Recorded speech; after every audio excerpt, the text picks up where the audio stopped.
banyak juga duitnya kepala desa. Duitnya dari mana nih, Pak? Ya kan? Ini jangan sampai jadi masalah baru lagi, jadi blunder lagi di publik. Terima kasih pimpinan. Yang saya hormati Ibu Ketua dan Bapak Wakil Ketua serta rekan-rekan Komisi 4. Yang saya hormati Pak Menteri dan seluruh jajarannya, hadirin yang berbahagia. Terkait dengan kewenangan KKP yang akhir-akhir ini juga menjadi isu nasional yang tentunya kami juga ikut bertanggung jawab di dalamnya. Yang pertama tentang pagar laut, yang kedua tentang nelayan. Terkait dengan pagar laut tadi sudah dijelaskan bahwa KKP memang memiliki kewenangan yang terbatas dan itu harus sering disampaikan oleh Pak Menteri sehingga pemahaman masyarakat biar utuh terhadap kewenangan KKP terkait dengan pelanggaran di ruang laut. Hanya saja yang saya sayangkan, KKP ini punya tanggung jawab menjaga ruang laut. Kenapa bisa terjadi pemagaran di mana-mana di ruang laut tidak terdeteksi? Padahal di sana ada nelayan. Kemudian setiap kelompok nelayan pasti ada PPL. Sedangkan PPL ini sudah langsung tanggung jawabnya kepada Kementerian KKP. Dinas daerah sudah tidak punya kewenangan terhadap ruang laut, diambil alih oleh pusat dan provinsi. Oleh karena itu, ke depan harapan saya, Pak Menteri harus mampu menjaga. Bukan alasan kalau dananya kecil, karena ruang laut yang di pinggir ini tidak memerlukan biaya besar, tapi cukup memberdayakan PPL yang ada di wilayah-wilayah pesisir. Kemudian yang juga sangat prinsip terkait dengan efisiensi anggaran, tentunya KKP harus bisa menentukan skala prioritas terkait dengan penanganan terhadap nelayan. Nelayan kita ini ada yang besar, ada yang kecil. Kalau yang besar diberikan kebijakan yang memberikan ruang laut, saya kira sudah bisa bergerak sendiri. Tetapi nelayan kecil yang justru mayoritas ini tidak pernah mendapatkan penanganan secara khusus. Oleh karena itu, yang selama ini dilakukan 5 tahun kemarin, penanganan terhadap nelayan kecil ini belum nampak. Oleh karena itu, ke depan ini harus menjadi perhatian serius oleh Kementerian KKP. Kemudian terkait juga asuransi nelayan, ini juga perlu mendapat perhatian karena nelayan kita masih banyak yang miskin. Dan saya minta supaya dibuat roadmap terkait dengan penanganan nelayan kecil ini, karena biar tahapannya jelas, jangan sampai penanganannya hanya sepenggal-sepenggal sehingga tidak dapat menghasilkan kesejahteraan nelayan kita. Kemudian untuk pembudidaya ikan, bahwa selama ini sudah cukup on the track, tetapi terakhir-terakhir kesulitan pembudidaya ini ada di pakan. Pada saat awal mesin pakan didistribusi, baru satu tahap ini sudah diputus lagi, sehingga ini tahapannya tidak jelas. Nah, ini supaya ini menjadi perhatian serius. Jadi pembudidaya maupun nelayan kecil ini harus ada tahapannya yang jelas sehingga bisa kita kawal agar nelayan kita bisa hidupnya sejahtera. Karena banyak nelayan kita yang masih miskin. Saya kira itu yang terpenting dan saya berharap ini bisa ditanggapi secara serius. Terima kasih. Wassalamualaikum warahmatullahi wabarakatuh. Terima kasih Pak Bambang. Selanjutnya Pak Heri Dermawan dari Partai Amanat Nasional. Bismillahirrahmanirrahim. Assalamualaikum warahmatullahi wabarakatuh. Yang terhormat Ketua Komisi 4 beserta pimpinan dan rekan-rekan anggota. Yang saya hormati Pak Menteri beserta jajarannya. Terima kasih atas waktunya. Jadi yang pertama mengenai pagar laut, kami dari fraksi PAN mengapresiasi Pak Menteri yang sudah bertindak sesuai dengan kewenangannya. Gitu. Jadi memang kalau kewenangannya cuma sampai di situ, jangan over kewenangan karena akan menimbulkan masalah baru. Jadi tapi yang sudah disampaikan kita menerima. Yang berikutnya Pak, masalah ketersediaan ikan. Saya tadi baca itu di 8 sentra semua di atas 100%. Itu. Tapi harganya cenderung naik. Hukum ekonomi menyatakan kalau ada kelebihan pasti harga terkoreksi, turun. Nah ini tolong Pak dijaga, ini produksi naik, ketersediaannya di atas 100%, bahkan ada yang 174% di Ambon ya memang sentra ikan.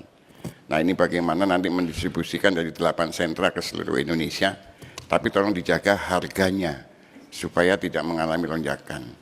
Saya belum tahu kalau di Bapokting itu kan semua ada HAP-nya ya, harga acuan pemerintah. Nah di ikan ini ada apa enggak? Gitu. Kalau enggak ada ya tolong diadakan, dibikinlah gitu. Terus yang berikutnya Pak, di daerah saya itu banyak pembudidaya ikan terkait dengan pakan. Pakan itu mahal kalau beli pakan jadi.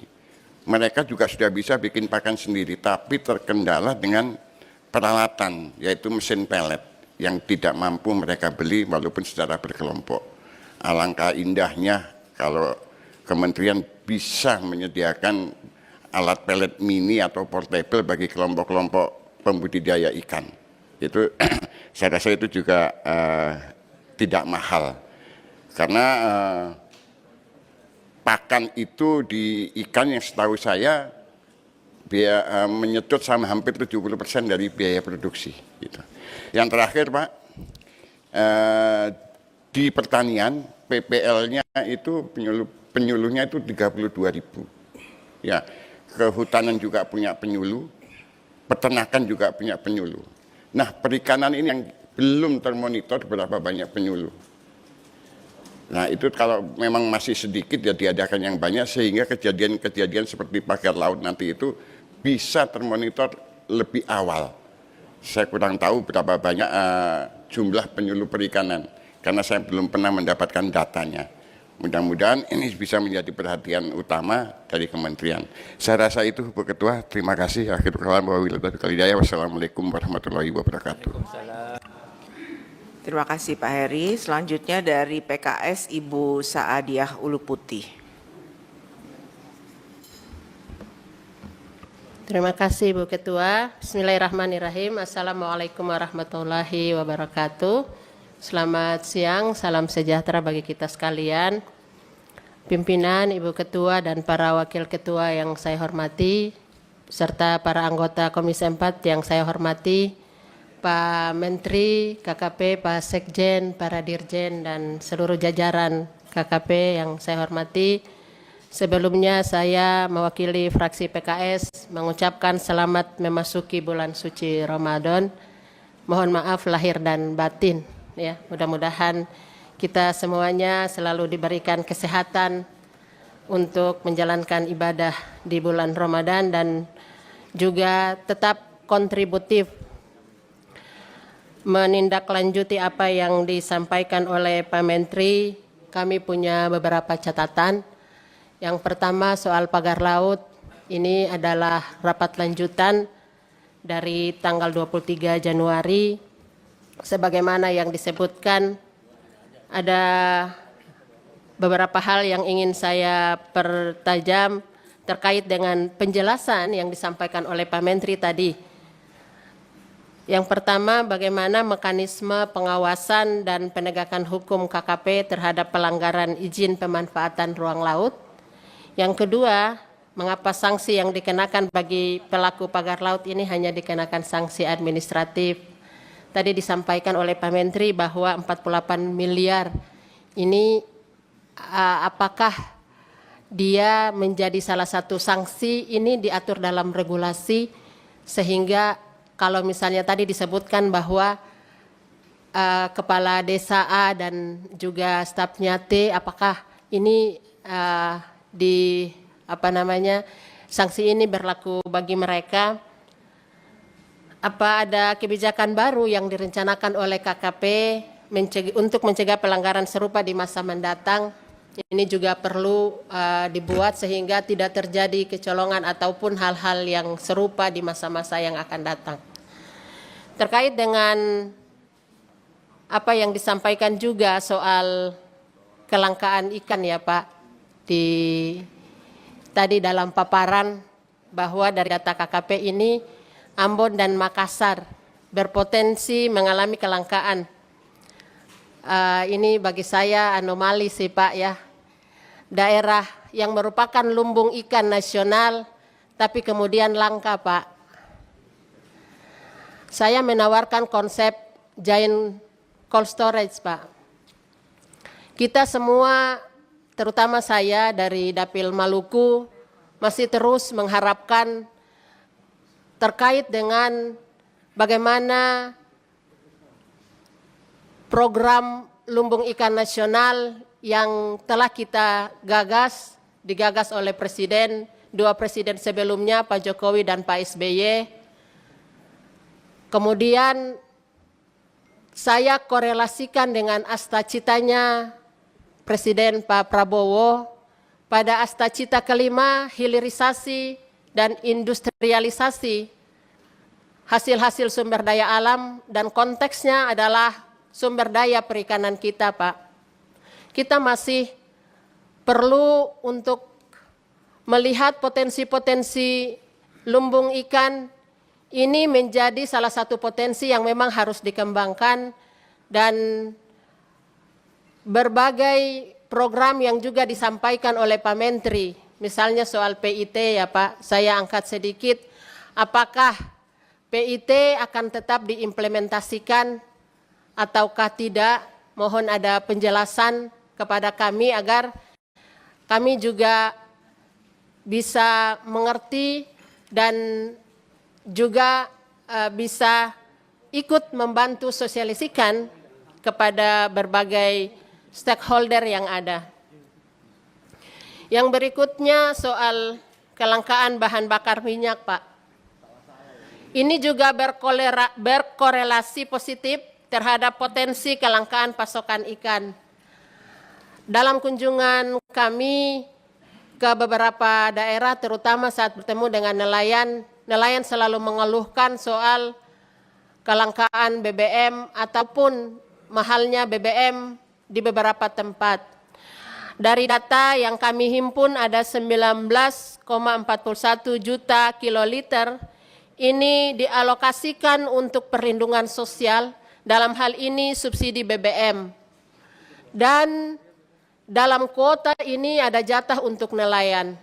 Bagaimana komunikasi Pak Menteri dengan Pertamina agar nelayan-nelayan kita juga bisa mendapatkan akses bantuan subsidi BBM ini, sehingga segala keluhan mereka dapat kita berikan solusi.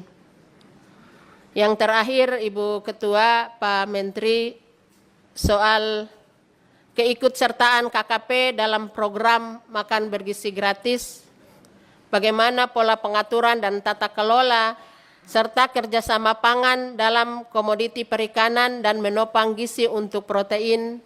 Dalam hal ini peran serta KKP dalam pasokan ikan, dari mana sumbernya, kemudian pembiayaan dan komunikasi dengan KKP.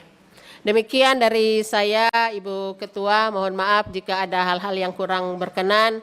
Wabillahi taufiq wal hidayah. Wassalamualaikum warahmatullahi wabarakatuh. Terima kasih Bu Saadia. Selanjutnya dari PKB Ibu Rina Saadah. Terima kasih. Assalamualaikum warahmatullahi wabarakatuh.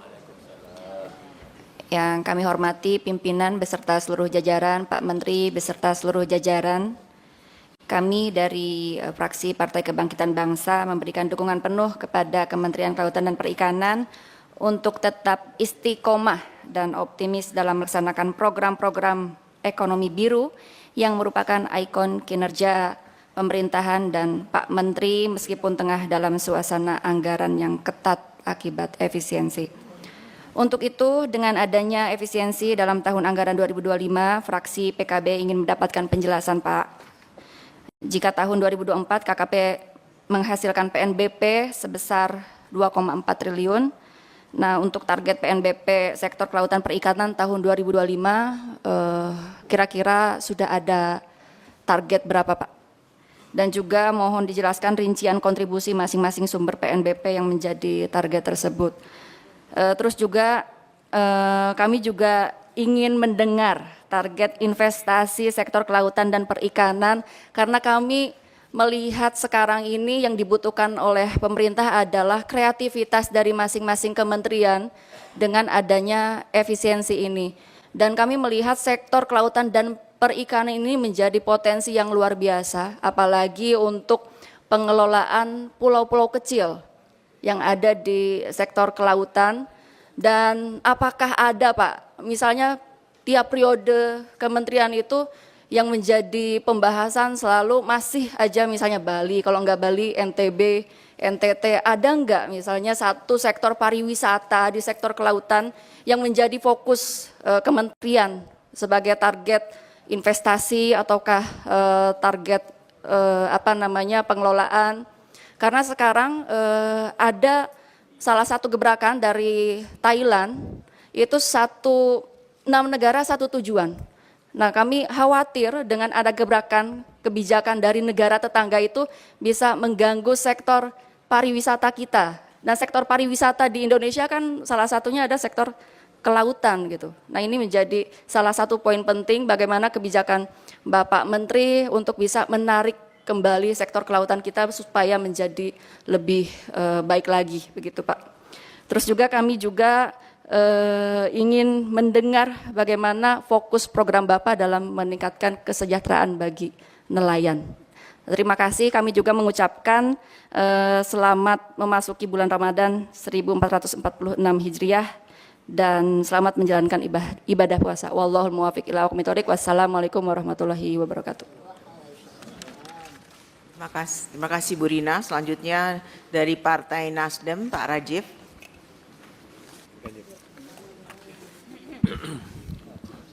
Assalamualaikum warahmatullahi wabarakatuh. Yang saya hormati Ketua Komisi 4 dan para pimpinan dan teman-teman Komisi 4, Pak Menteri dan jajaran. Saya nggak usah panjang-panjang Pak, langsung pada intinya aja. Tadi pada paparan Pak Menteri mengatakan para tersangka, sudah ada tersangkanya 2, kepala desa dan perangkat desa. Dan sanksinya bayar administrasi senilai 48 miliar. Pertanyaannya simpel, banyak juga duitnya kepala desa. Duitnya dari mana nih Pak? Iya kan? Ini jangan sampai jadi masalah baru lagi, jadi blunder lagi di publik. Nah, apakah seorang kepala desa mampu bayar 48 miliar? Mulia sekali sih kepala desa ini mau membayar mengeluarkan uangnya 48 M untuk pagar laut gitu. Nah, saya rasa kita perlu sama-sama konkret Pak. Di sini kita bukan mau menyerang siapapun, tapi harus ada kepastian hukum dan KKP juga harus berani tegas. Jangan ragu-ragu Pak, ada Ketua Komisi 4, tenang aja Pak. Aman itu Pak. Mungkin itu aja Pak dari saya, dari fraksi Nasdem, nggak usah kemana-mana. Terima kasih Pak. Terima kasih Pak Rajif. Selanjutnya dari Partai Gerindra, Ibu Kartika Sandra Desi. Terima kasih Ketua. Assalamualaikum warahmatullahi wabarakatuh. Yang kami hormati pimpinan dan anggota Komisi 4, Bapak Menteri beserta seluruh jajaran yang hadir pada siang hari ini. Mungkin dari fraksi Gerindra tidak banyak yang ingin kami sampaikan. Pertama-tama tentunya kami ingin mengapresiasi serta memberikan dukungan atas kinerja yang sudah dilakukan oleh Kementerian KKP terhadap pagar laut yang sesuai tentunya dengan kewenangannya, dan harapan kami ke depan Kementerian KKP bisa lebih baik lagi dalam kewenangannya terhadap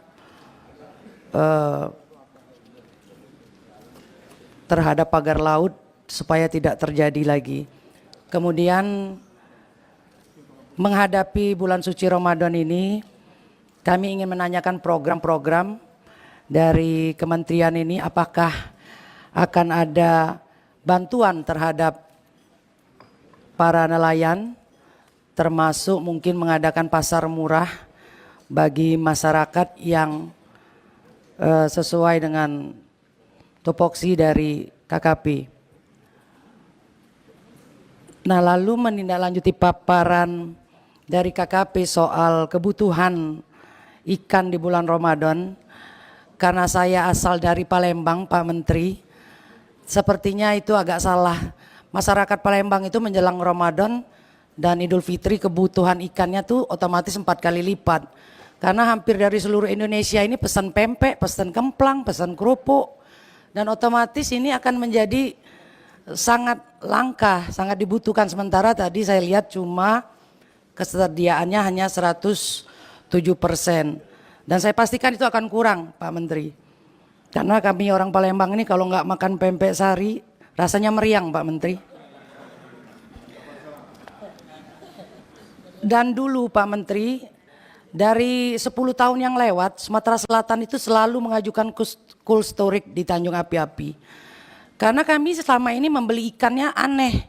Kalau ikan sungai itu kami beli dari Riau, dari Jambi, dari Lampung, karena orang Palembang itu jarang sedikit yang makan daging. Oleh karena itu kami sangat membutuhkan lanjutan pembangunan cold storage di Tanjung Api-Api. Karena itu dulu sudah hampir dibangun, sudah studi kelayakan dan lain-lain. Nah, ini sangat diperlukan untuk mencukupi kepastian stok ikan, bukan hanya untuk di Palembang tapi untuk di wilayah Bengkulu, Jambi, termasuk Lampung. Karena tidak adanya cold storage sehingga susah bagi kami masyarakat Sumatera Selatan ini untuk menyimpan hasil-hasil ikan yang sudah didapat. Dan terakhir, kami dari fraksi Gerindra mengucapkan selamat menyambut bulan suci Ramadan. Semoga semua amal ibadah kita di bulan suci Ramadan ini diterima Allah dan kita selalu diberikan kesehatan. Terima kasih Bu Ketua. Assalamualaikum warahmatullahi wabarakatuh. Terima kasih Bu Kartika. Selanjutnya dari Partai Golkar, Bapak Firman Subagio. Baik, terima kasih Bu Pimpinan. Assalamualaikum warahmatullahi wabarakatuh.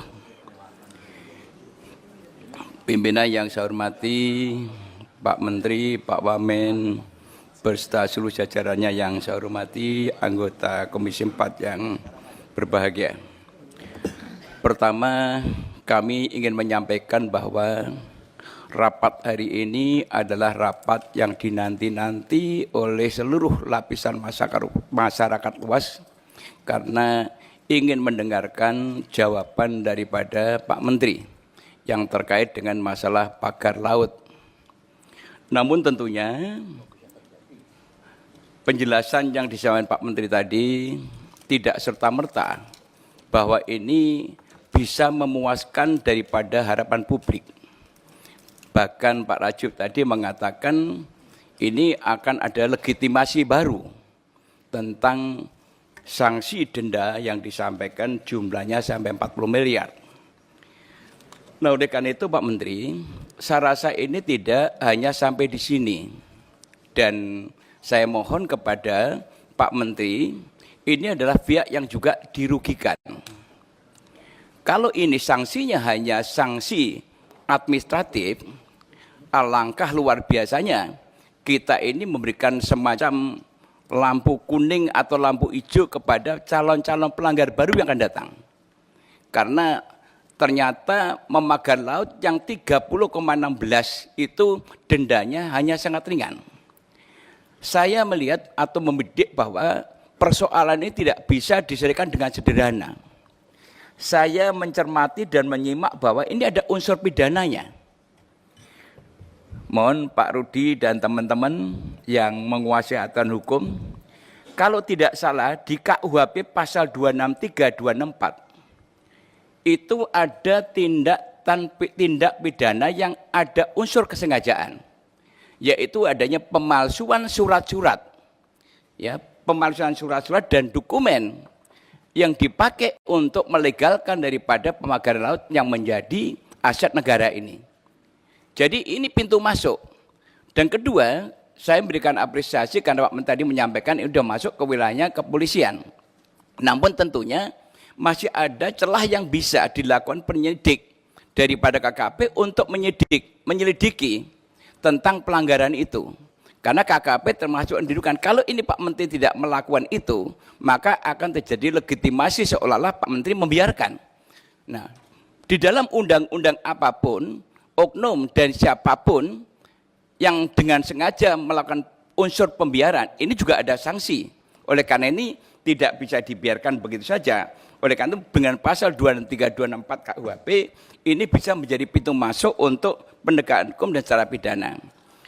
Pak Rajib tadi mengatakan bahwa 40 miliar dendanya atau keterangan Pak Menteri. Saya mungkin juga menambahkan lagi, tidak hanya unsur dendanya saja. Tapi ketika seorang nelayan bisa mampu beli bambu yang nilainya sampai 17 miliar, ini juga bukan persoalan yang sederhana. Apakah ada kemampuan seorang kepala desa memiliki uang sebegitu besar? Dan kemudian apakah ada kemampuan seorang kepala desa juga bisa memasang pagar bambu yang sampai 30 konan tanpa alat-alat atau teknologi yang boleh dibilang agak canggih? Saya rasa tidak bisa. Kalau menggunakan konvensional, dicabut saja kemarin dari aparatur TNI Angkatan Laut mengatakan cukup berat.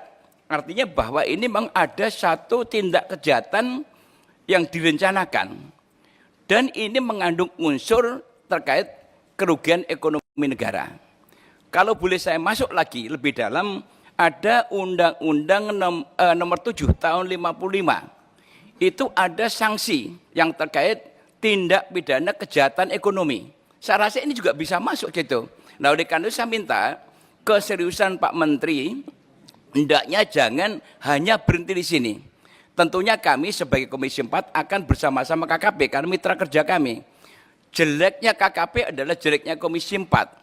Jeleknya Komisi 4, jeleknya Pak Menteri KKP. Oleh karena itu, hari ini ayo kita sama-sama memberikan jawaban, meyakinkan kepada rakyat bahwa kami tidak akan berhenti di sini. Kalau ini hanya berhenti sampai di sini, alangkah melenggangnya para penjahat-penjahat yang akan menjarah kekayaan negara ini, akan ada unsur pembiaran. Ini tentunya harus menjadi perhatian kita bersama. Dan kedua, Pak Menteri, saya ada titipan dari teman-teman yang terkait masalah yaitu program yang nitipin udah pergi mana ini. Bu Alin mana tadi? Program ini Pak Menteri ada hal-hal yang tentunya menjadi perhatian adalah mengenai asuransi nelayan. Karena banyaknya kecelakaan di laut yang tidak mendapatkan ganti rugi. Sehingga ini juga menjadi perhatian dan kemudian juga program-program ini tentunya juga harus merespon terhadap kebutuhan masyarakat nelayan. Yang paling mendasar itu adalah penerapan PNBP, Pak. PNBP yang terlampau tinggi, ini sangat memberatkan. Apalagi sekarang ini daya beli masyarakat sudah mulai menurun. Akibat dari penghematan ini, kemarin pada waktu kami di Semarang, itu juga di Pasar Induk, mereka menyampaikan bahwa daya beli masyarakat mulai ada penurunan akibat daripada penghematan, dan biasanya mereka bisa menjual dalam satu hari sekian kuintal, sekarang ini menurun drastis. Jadi ini mohon menjadi perhatian kita bersama sehingga ke depan apa yang kita lakukan ini betul-betul bermanfaat bagi masyarakat yang membutuhkan.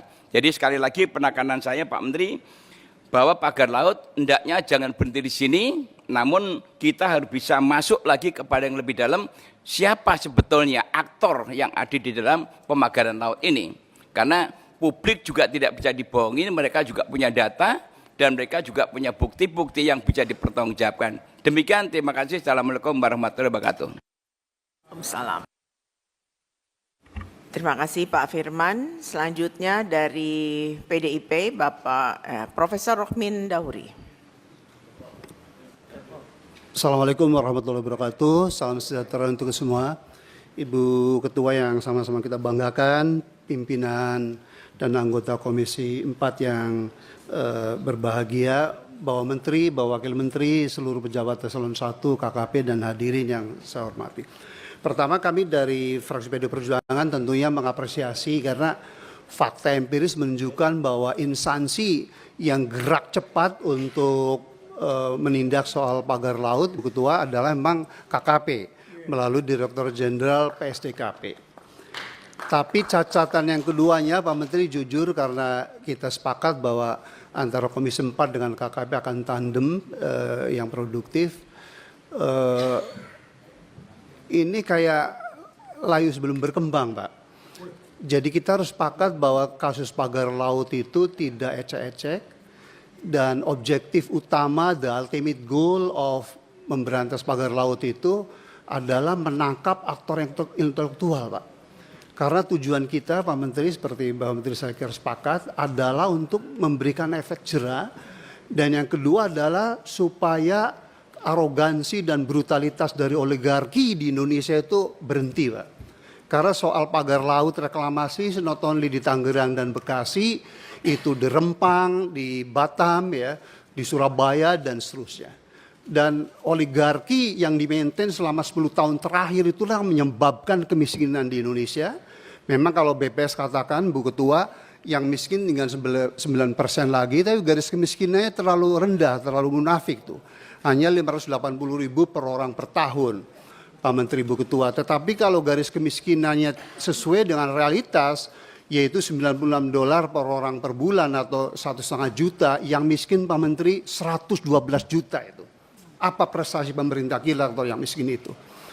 Nah, jadi oligarki itu menyebabkan ketimpangan, Pak Menteri, seperti Bapak tahu di Oxfam International Institute, data terbaru 2024, 1% orang kaya Indonesia, Ibu Ketua, itu menguasai 48% kekayaan negara ini. Jadi Gini rasio sekarang udah 0,42 berarti ini. Jadi kita ajak Pak Menteri dan kita backup habis-habisan dan sesuai dengan pidato Presiden Prabowo yang mulia, beliau akan memberantas koruptor sampai kemana tuh? Ke Antartika, Pak. So you don't have to be worried, Pak, atau takut sama oligarki itu. Nah, cuman kalau ada pesan-pesan yang setengah kamar, boleh kita bicara sebagai ini. Tapi Pak Menteri, sekali lagi tolong rakyat Indonesia, nelayan Indonesia, karena kantong kemiskinan kita itu ada di nelayan, petani, dan buruh gitu. Jadi sekali lagi Pak Menteri, kalau ini nggak tuntas, maka brutalitas konglomerat atau oligarki kita, dan Ibu Ketua udah luar biasa di TikToknya tuh, berani tuh mendukung kita semua. Kita harus jihad, Pak. Kalau enggak Indonesia tetap melarat, dan yang namanya Indonesia 2045 is illusion itu, Pak. Dan Pak Prabowo sudah sangat bagus mencanangkan 8% pertumbuhan ekonomi dan potensi kita 10%, tapi selama Pak Jokowi itu hanya 5%, analisis dari semua lembaga itu mengatakan karena hampir semua pejabat dan konglomerat itu bersatu padu untuk menghancurkan negara kita, Pak. Jadi pesan kami dari fraksi PD Perjuangan untuk bajikan bangsa, tuntaskan, Pak. Jangan hanya menangkap kepala desa yang nggak mungkin lah membangun pagar laut dengan lebih dari 40 miliar dari uang dia. Nggak mungkin lah dia menyumbangkan 48 miliar. Dan seperti Pak Firman dan Pak Rajif katakan, ini sangat memalukan, Pak. Kalau kasus pidananya udah jelas, tetapi kita hanya menuntut kasus perdata administratif, Pak. So efek jerah nggak akan timbul, Pak. Dan negara kita akan begini terus. Iya, kok nggak tepuk tangan sih? Tepuk tangan. Jadi Pak Menteri nggak usah takut, Pak. Ibu Ketua sangat powerful ya, dan Pak Prabowo pun niatnya sangat suci ya. Harusnya nggak ada lagi pejabat tinggi negara yang takut sama oligarki itu, Pak, gitu ya. Dan yang berikutnya adalah bahwa kasus Tangerang dan Bekasi juga Rempang, Pak, bukan hanya sekedar pagar lautnya, Pak. Pak Nusron Wahid sudah mengatakan bahwa semua HGB dan SHM yang dikeluarkan ilegal Pak, melanggar hukum. Dan Pak Victor Dirjen Bapak harusnya menjadi pahlawan Pak, itu melanggar ya Pak undang-undang tentang pulau-pulau kecil dan wilayah pesisir, bahwa di situ nggak boleh reklamasi gitu. Dan pola oligarki untuk reklamasi itu selalu gitu, pagar dulu baru ada sedimentasi dibangun Pak gitu. Nah jadi kita serius Pak, insya Allah Bapak dapat pahala besar dan jaminan masuk surga ya, dan akan menjadi Menteri KKP yang terbaik. Itu satu hal soal pagar laut. Kedua, jujur Pak, kalau dari 5 program utama KKP, yakni perluasan kawasan konservasi, penangkapan ikan terukur, pengembangan budidaya, yang keempat itu pengawasan, yang kelima itu bersih-bersih sama plastik Pak, itu kok lebih dari 60% programnya rem semua Pak, soal lingkungan. Padahal problem struktural di KKP Pak, itu adalah kemiskinan nelayan Pak. 90% nelayan kita itu ada nelayan tradisional, Bu Ketua, yaitu definisinya di bawah 30%, 95% Pak. Data terakhir dari BPS yang dirilis, ternyata NTN nelayan kita itu sekarang hanya 105 Pak. Udah gitu income rata-ratanya masih 2,4 juta Pak. Padahal UMR paling rendah, ya kan itu sekitar 2,6 juta. Jadi Pak Wamen, itu yang harusnya problem struktural.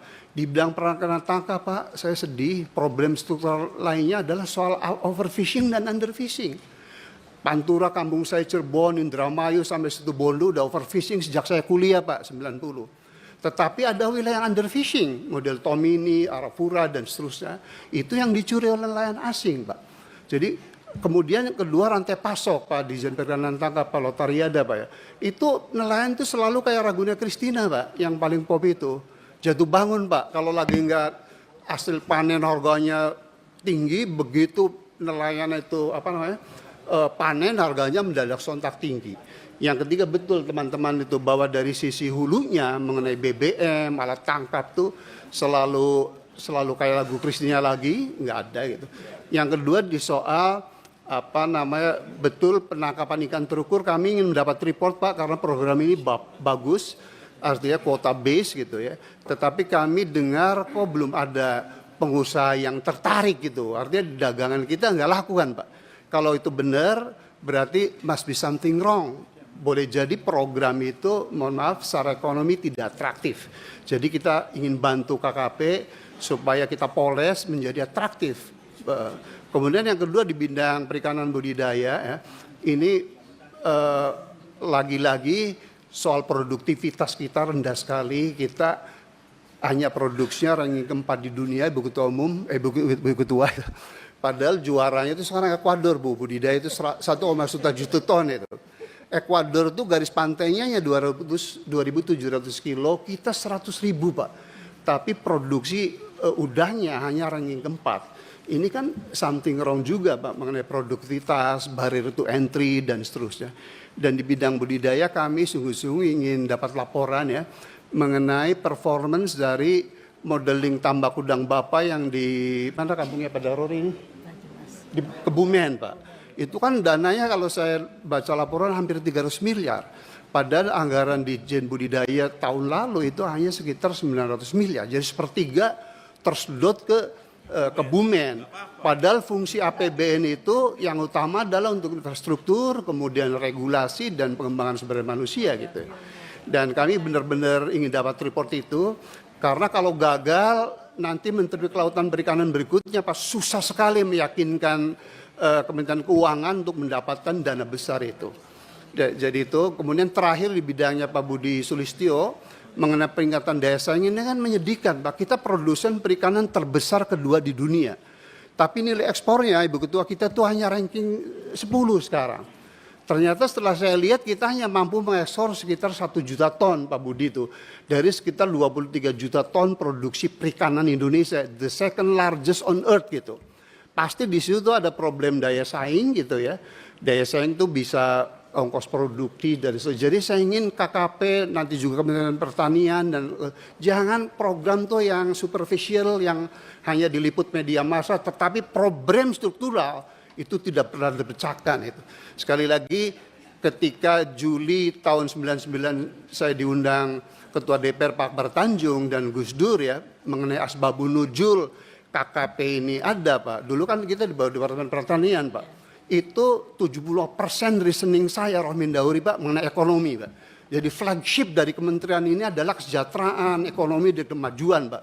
Bukan melarat terus dan semua programnya lebih dari 60% tuh rem terus gitu. Saya kira itu mudah-mudahan kita sepakat menjelang Ramadan ini untuk seperti Pak Prabowo bilang kita bekerjanya untuk rakyat bukan hanya untuk ini dan takut sama konglomerat. Terima kasih. Wallahul muwaffiq ila thoriq. Assalamualaikum warahmatullahi wabarakatuh. Terima kasih Prof. Demikian tanggapan yang disampaikan oleh anggota Komisi 4. Selanjutnya kami persilahkan kepada Saudara Menteri untuk menyampaikan jawabannya. Terima kasih Ibu Ketua. Jadi mungkin secara garis besar saya mencoba untuk yang utama adalah soal pagar laut. Yang telah kami lakukan adalah kami melakukan kerjasama dengan kepolisian. Jadi proses pemeriksaannya pun pemeriksaan juga ikut.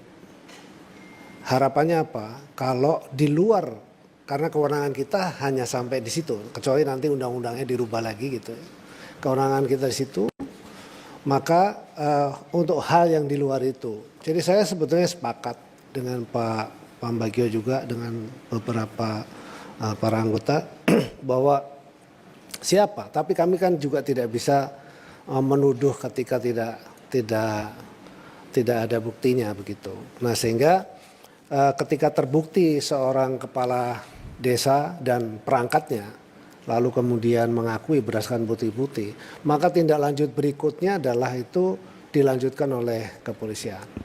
Dan proses proses penyidikannya itu pun kepolisian ikut di KKP. Itu yang dapat kami sampaikan. Lalu kemudian yang kedua, tim dari KKP sendiri juga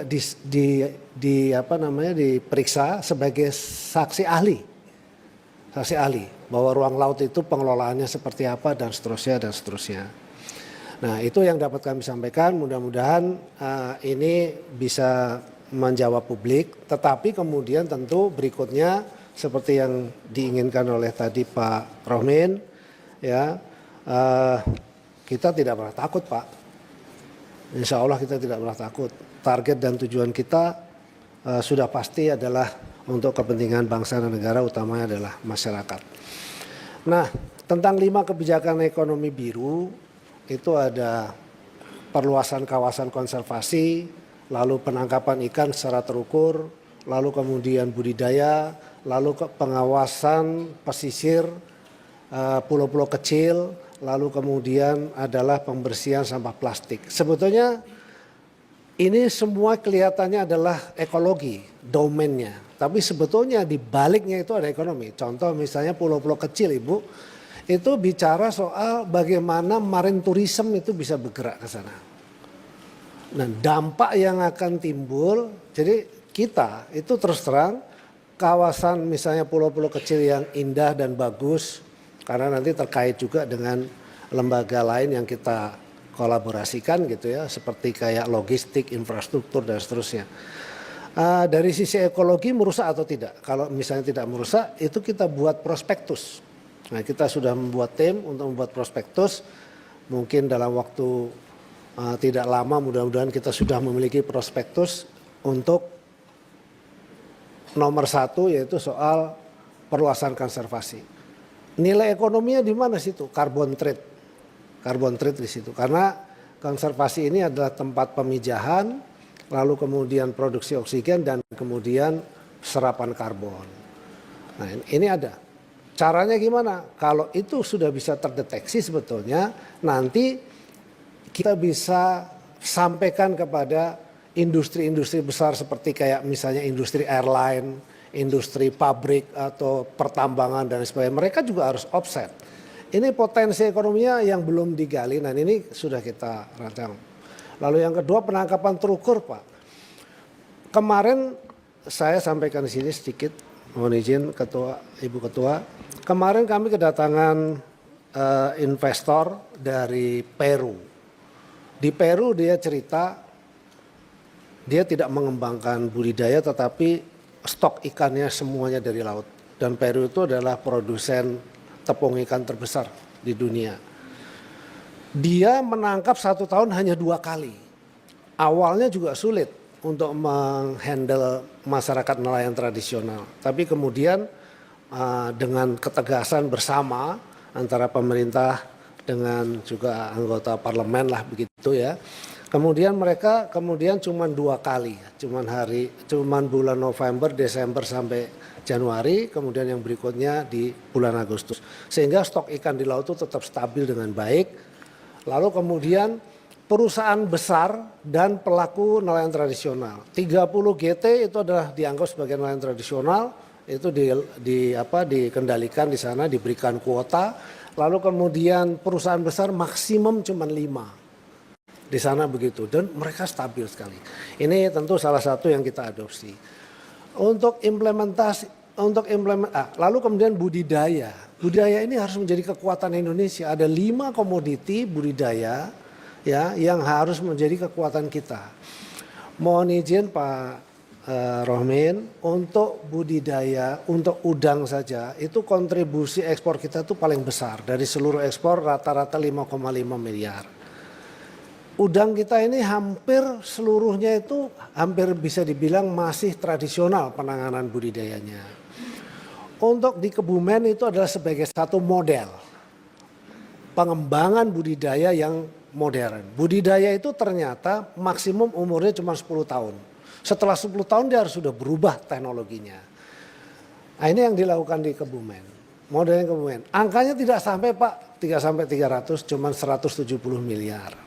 Ya, jadi tidak sampai, dan ini target produksinya harus mencapai best practice 40 ton per hektar. Apakah ini sudah betul-betul teknologi yang terkini? Belum. Ini belum.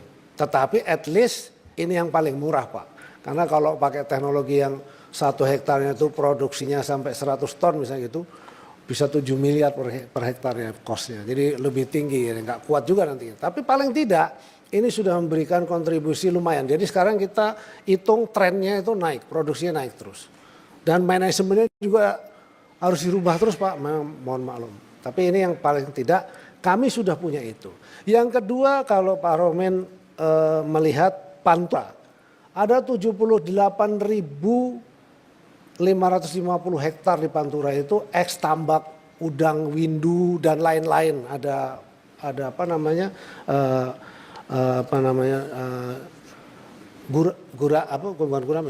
bandeng dan lain sebagainya. Ini sekarang sudah tidak berfungsi dengan baik. Ini menjadi idle, tidak bisa memberikan manfaat ekonomi yang tinggi. Nah, kita sudah buat model itu bisa ditanamin nilasalin. Yang nilainya itu dalam kelompok tilapia. Nilai nilasalin itu di dunia itu besar sekali. Tadi di 5 komoditi itu kira-kira sekitar lebih dari 14 miliar dolar valuasi pasarnya nilasalin itu. Kita produksi nila itu cuma 1,3, habis 90% mungkin itu dimakan di dalam negeri dan masih kecil-kecil. Nah, ini kita rubah menjadi modeling, kita sudah buat anggarannya cuma 41 miliar, kita buat di Kerawang. Ini di Kerawang Pak, itu bekas tambak inti rakyat yang dulu dibangun oleh Bapak Presiden Soeharto, tapi kemudian karena lingkungannya sudah rusak akibatnya jadi tidak berfungsi. Nah itu kemudian kita buat modeling ini dan kemudian didukung oleh Bapak Presiden untuk kita kembangkan. Kita akan mengembangkan tahap pertama ini seluas 20.000 hektar di sekitar Kerawang, Jawa Barat 20.000 hektar. Kalau itu bisa terjadi 20.000 hektar itu, maka tenaga kerja at least minimal itu 30.000 tenaga kerja yang di-generate di situ. Ini program-program kita seperti itu. Lalu tadi soal pagar laut sudah, ya. Terus kemudian pengawasan. Soal pengawasan, terus terang kami sudah punya program. Kita sebutnya sebagai Ocean Big Data. Ocean Big Data ini adalah nggak bisa lagi lari lah boleh dibilang. Kita bergerak kemana aja bisa ketahuan. Ini sudah kita rancang sejak tahun 2022. Dan kemudian kita mencari pembiayaan-pembiayaan yang lebih tidak memberatkan APBN, tapi kemudian nanti bisa dikembalikan dari PNBP. PNBP yang didapatkan bisa dikembalikan untuk itu.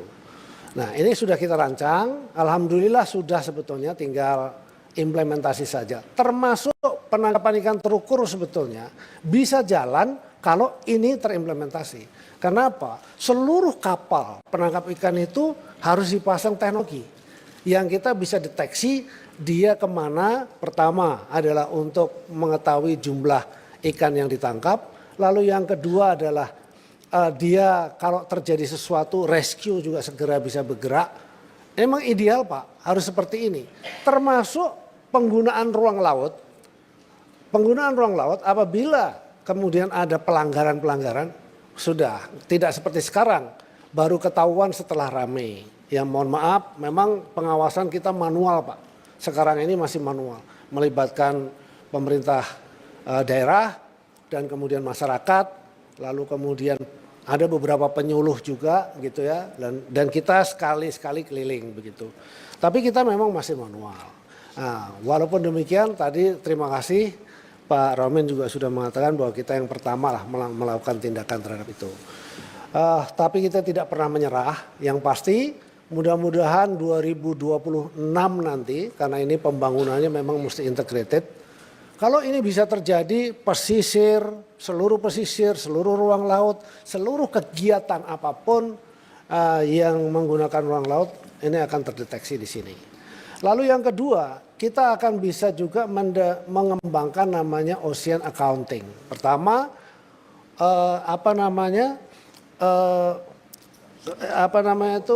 aset laut kita itu sebetulnya berapa.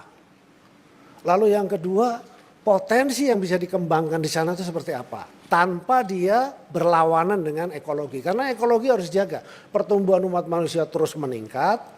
Kita menuju 300 juta, daya dukung kita ya segini aja gitu. Terus kemudian, mohon maaf nih agak sedikit, hujan juga terus deras, sementara sedimentasi terus ke laut dan lautnya juga kemudian menjadi di pinggiran juga berubah. Itu kalau ideal, kalau misalnya di gunung-gunung itu ada reboisasi, waduh keren banget itu. Ya. Tapi paling tidak itulah yang. Jadi untuk menjawab tadi pengawasannya bagaimana, kalau ini sudah kita jalankan, insya Allah dengan cepat, dengan tepat kita akan bisa lakukan secara akurat. Nah kalau sekarang jujur saja memang masih manual. Namun demikian apa yang sudah kita lakukan kita lakukan. Terus kemudian tadi yang disoroti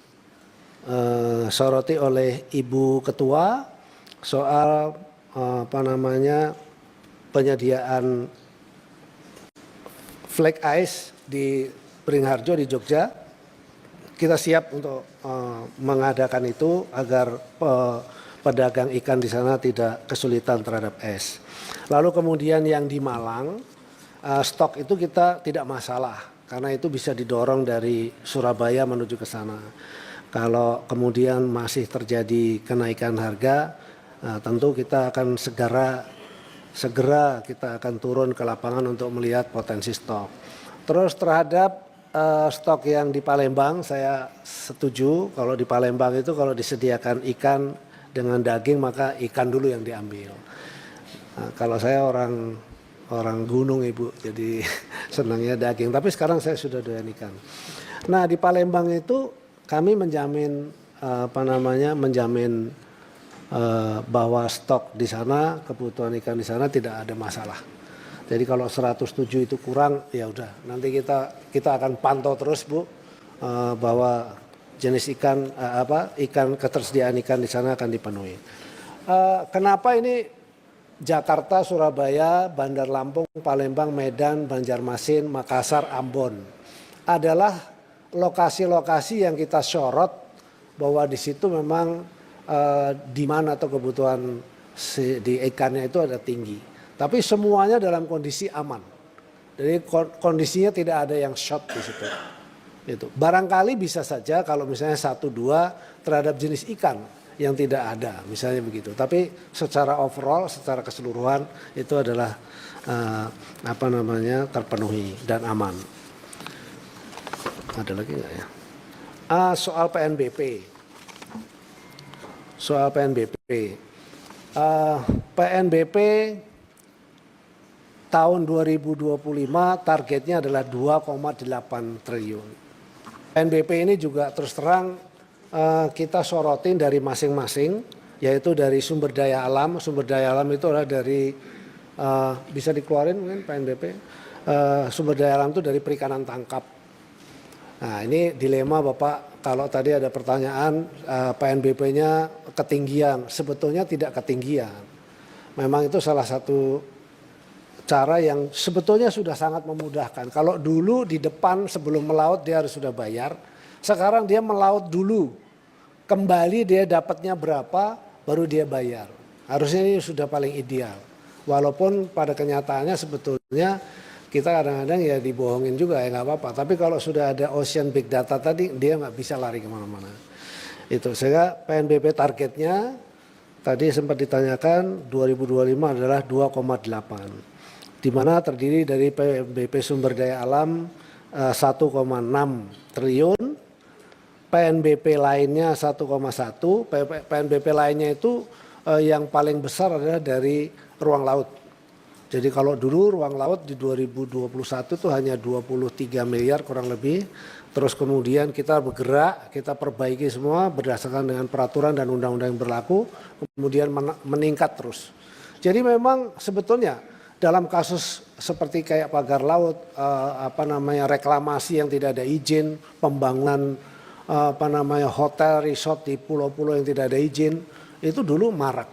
Dan kita sudah melakukan penghentian dan kemudian atau boleh dibilang ya penghentian itu kasusnya ada 196 kasus. Ya berjalan baik lah, artinya itu yang bersangkutan akhirnya membayar dan kemudian bagi yang tidak boleh karena wilayah ekologi yang diterjang misalnya begitu, maka dia harus mengembalikan posisi itu. Ini yang menjadi isunya sangat sangat menarik kan karena memang dekat dengan Jakarta dan sangat sensitif di situ. Tapi yang terjadi di tempat lain juga banyak. Namun demikian di tempat lain itu ketahuan. Seperti di Bekasi contoh yang paling dekat juga misalnya. Ada PT-nya. Lalu PT-nya mengatakan oh ya kami belum paham dan seterusnya, kami minta maaf. Lalu mereka siap membongkar dan siap membayar. Dan itu dilakukan oleh Pak Epung ya, Pak Epung. Saya kira demikian yang dapat kami sampaikan, mudah-mudahan sudah bisa menjawab. Oh satu lagi Bu Sadah yang Ambon soal PIT tadi sudah saya jawab ya. Mudah-mudahan bisa terjawab kapan itu berlakunya. Apabila seluruh kelengkapan ini bisa diimplementasikan dengan baik, maka penangkapan ikan terukur itu akan bisa berjalan dengan baik. Dan itu tujuan akhirnya adalah untuk kesejahteraan masyarakat nelayan. Dan yang terakhir adalah soal asuransi nelayan. Kita dulu sudah mengalokasikan dan sudah menjalankan itu di era 2021, 2022 dan seterusnya. Tapi kemudian belakangan kami belum mendapat dukungan kembali soal anggaran itu. Kami mencoba untuk meningkatkan PNBP, harapan kami sebenarnya dari situ kita bisa kembalikan dalam bentuk asuransi. Ya kami sedang berjuang. Mudah-mudahan dengan dukungan pimpinan, Ibu Ketua dan Wakil Ketua secara seluruh anggota ini kita bisa manfaatkan. Karena kalau PNBP kita bisa manfaatkan, kita bisa membangun Indonesia ini lumayan tidak terlalu sulit-sulit begitu. Saya kira demikian sekali lagi karena kalau misalnya masih ada beberapa yang belum, mudah-mudahan ini sudah semua saya bisa menjawabnya. Dan selanjutnya mohon arahan berikut. Terima kasih. Wassalamualaikum warahmatullahi wabarakatuh. Saya interupsi sedikit Bu Ketua, maaf. Soal PIT tadi. Ada yang belum dijawab? Iya, soal PIT tadi Bu, Pak Menteri. Ada dua ya, yang tadi soal BBM Ya belum dijawab, disinggung oleh Pak Menteri, terus soal PIT ya, yang tadi diimplementasikan di tahun 2024 kan sudah ya Pak di zona 03 ya? Iya. Saya jawab ya Bu. Iya. Baik Ibu, terima kasih. Izin Ibu Ketua. Untuk PIT tidak bisa manual Ibu. Kalau manual sekarang ini sudah kita uji coba di zona 3. Tapi luasan mungkin bisa ditampilkan zona, kalau bisa ditampilkan zona bisa dilihat. Luasan wilayah itu kalau zona 3 itu Ambon, Merauke itu jauh sekali Bu. Itu sekarang itu kita manual. Ya ini kalau manual mohon izin memang akan sulit sekali. Sekarang ini kita sudah terapkan. Mereka hanya kita izinkan untuk mereka start dari sana, lalu kemudian membongkar juga di sana. Lalu kemudian kita hitung. Tapi yang transshipment kita terus terang tidak bisa mendeteksi. Transshipment itu karena kita hanya mengandalkan VMS yang dipasang di kapal. Dan kapal yang dipasang VMS itu kalau ditutupin dengan kaleng sudah nggak kelihatan Ibu. Lalu balik misalnya dia nangkap 100 ton, waktu di transshipment di tengah laut, waktu dia jalan balik misalnya tinggal sisa 20 ton ya hanya 20 ton yang dihitung. Itu salah satunya. Ini posisi ini 1 jam yang lalu. Selalu seperti ini kalau Ibu Saadah mau lihat itu yang sebelah kanan. Di sebelah kanan itulah kondisi yang sekarang. Ya kalau overfishing Pak, ini kemampuan kami hanya baru sampai ini, VMS. Padahal kami menginginkan ocean back data yang tadi. Kalau yang tadi itu bisa dilengkapi Ibu Saadah, insya Allah ini kita bisa deteksi. Dan kemudian betul-betul bisa seberapa besar sebetulnya yang bisa kita manfaatkan di situ. Ini satu contoh aja misalnya kapal Incamina 23 itu 32 GT, itu yang tadi diklik itu. Ini 1 jam yang lalu. Ya hanya seperti ini kita bisa. Tapi kalau tadi kita bisa implementasikan, PIT bisa jalan. Jadi syarat dari PIT itu adalah itu harus ada dukungan sistem yang lengkap, Ibu. Pelabuhannya juga lengkap. Nah, berani ngomong kita. Sedikit Bu, boleh Bu? Saya jawab dulu satu lagi Bu Saadah yang soal BBM. Bu Saadiah. Bu Saadiah. Ibu mohon maaf. Oh, ya satu lagi soal BBM. BBM kita selalu berkoordinasi dengan Kementerian SDM, dengan BP Migas juga, dengan Pertamina juga kita selalu berkoordinasi. Ya complicated di situ, tapi yang pasti kita selalu berharap agar BBM itu memang harus tersedia. Sejujurnya kalau PIT itu berjalan betul, karena infrastruktur juga harus didukung, maka itu tidak boleh ada lagi yang namanya kekurangan dan seterusnya. Saya kira demikian. Silakan Pak. Demikian Ibu Ketua.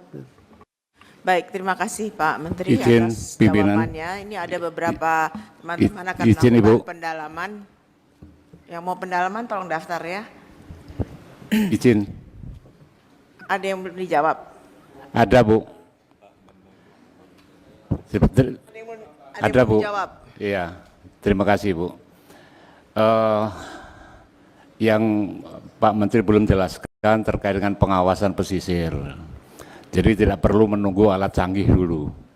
Karena Pak Menteri itu punya tenaga PPL di sana yang di bawah kendali kementerian. Nah itu bisa diberdayakan. Dan ke depan seperti apa yang akan Bapak lakukan agar tidak terjadi lagi seperti ini. Karena ketika terjadi seperti ini kan juga semua serba salah kita.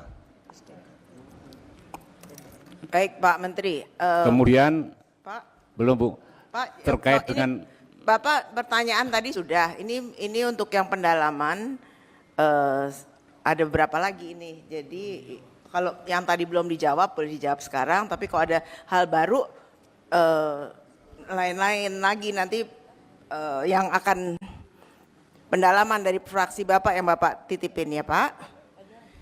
Baik, sekarang untuk pendalaman tadi teman-teman sudah daftar dari PKS Pak Yohan. Pak Johan. Ya, Assalamualaikum warahmatullahi wabarakatuh. Ibu Ketua, para Wakil Ketua, dan seluruh anggota Komisi 4 yang saya hormati, Pak Menteri, Pak Wakil Menteri, beserta seluruh jajaran. Izin Bu Ketua ingin mendalami apa yang disampaikan oleh Pak Rajib dan Pak Firman Subagio ya, soal pagar laut, Pak Menteri. Pertama saya ingin ingatkan bahwa salah satu dari tujuan kita bernegara dan tugas pemerintah itu adalah memajukan kesejahteraan umum, mencerdaskan kehidupan bangsa. Karena itu jawaban pemerintah menurut saya juga harus mencerminkan itu, mencerdaskan kehidupan bangsa. Kalau kita lihat dari jawaban seperti ini kan tidak menggambarkan kita mencerdaskan kehidupan bangsa dengan jawaban ada kepala desa yang 48 walaupun tadi sudah dijelaskan tadi itu. Nah, itu yang pertama yang tegaskan. Yang kedua, coba tolong dibaca kembali hasil laporan kesepakatan kita pada tanggal 23 Januari kemarin. Ya. Itu bukan hanya soal Bapak bekerja dalam batas kewenangan saja, Pak. Di poin 3 itu ada lagi soal koordinasi dengan aparat hukum, pemerintah daerah dan institusi lain. Ya, dan juga ya poin kelimanya itu soal merespon secara cepat semua opini-opini publik yang terkait dengan itu. Nah, karena itu, tapi jawaban Bapak itu hanya menyangkut poin 2 saja. Poin 2, 3 tadi dijelaskan secara lisan, tapi tidak bisa menjadi dokumen kami. Soal bagaimana koordinasi Bapak dengan aparat hukum. Nah, ini menurut saya coba ke depan diperhatikan semua kesepakatan kita agar kemudian juga dijawab secara tertulis. Dan itu bukan hanya pertanyaan seorang, tapi merupakan kesepakatan dari Komisi 4. Yang terakhir, yang ketiga ini Pak, dari hasil penyelidikan Bapak ini kan sudah jelas Pak. Pertama ada pelanggaran, ya itu dikasih judul itu di halaman 4 itu. Saya bacakan saja ulang, ya bahwa ini tentang pengenaan sanksi administratif di bidang pelanggaran ditemukan adanya pelanggaran pemasangan pagar laut tanpa izin. Poinnya ada pelanggaran Pak, itu satu. Ya, yang kedua ada pelaku. Ini kan sudah jelas. Ya. Nah, karena itu tidak cukup buat kita jawaban ini Pak, ya kan?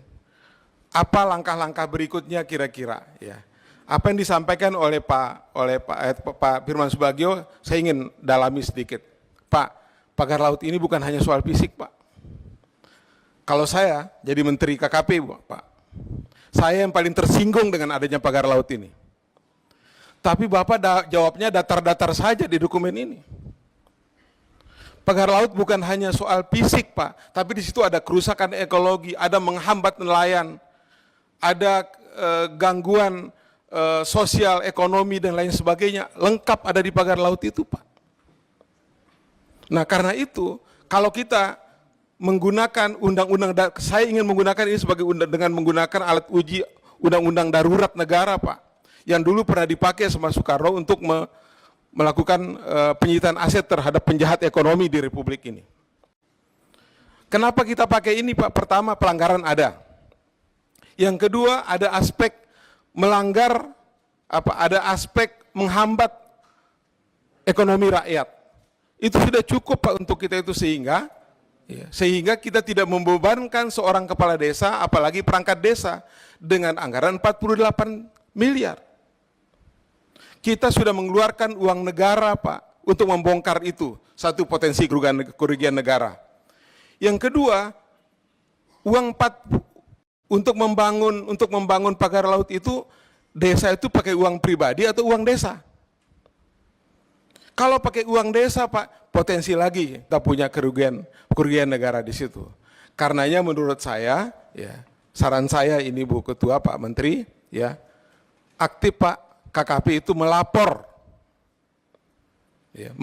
ke aparat penegak hukum bahwa telah terjadi kerusakan di laut, terjadi pelanggaran di laut yang mengakibatkan kerugian negara. Dan ini cukup untuk kita menggunakan Undang-Undang Darurat nomor 7 tahun 55. Telah terjadi tindak pidana kejahatan ekonomi.